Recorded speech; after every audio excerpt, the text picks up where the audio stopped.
Bethlehem Daya an oi van alfa chu chung nung ber aro quy ro se lei chung ma rem lem ro se nung ber aro quy ro se aro quy ro se nung ber aro quy ro se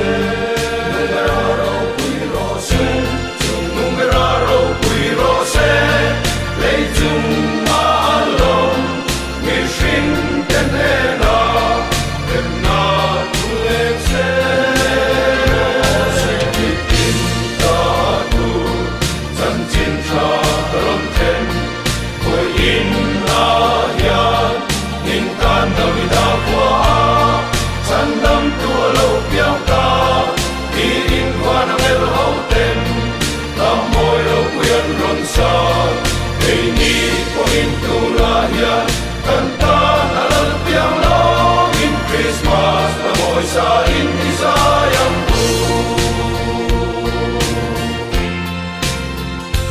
Mana vani puiten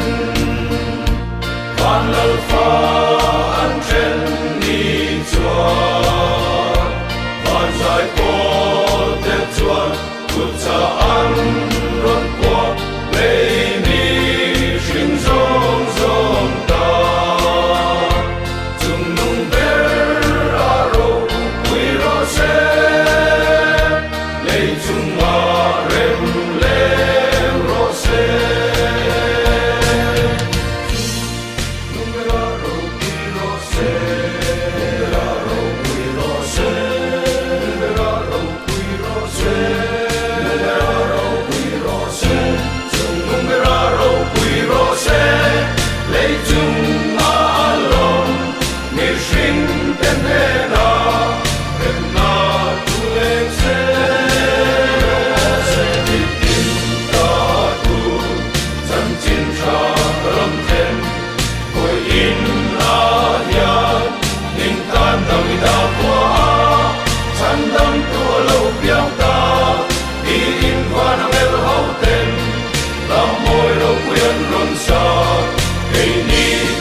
Christmas ta moi ri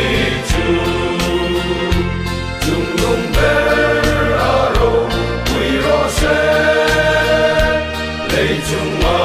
rem lem ro se nung ber aro quy ro se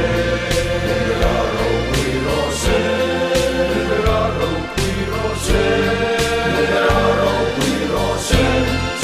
ber aro quy ro se lei chung ma alon mi shing ten na em na tu em se tin ta tu chan chin cha ram ten koi in na ya in tan dam da kwa chan dam tu lo piao ta in van mer ho ten la moi lo quyat ron sa ni ko in tu la ya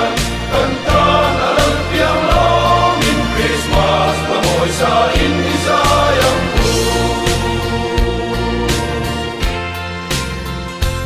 Christmas pa moi ro quy sa lim zai vor zelin dal piang na mun to Bethlehem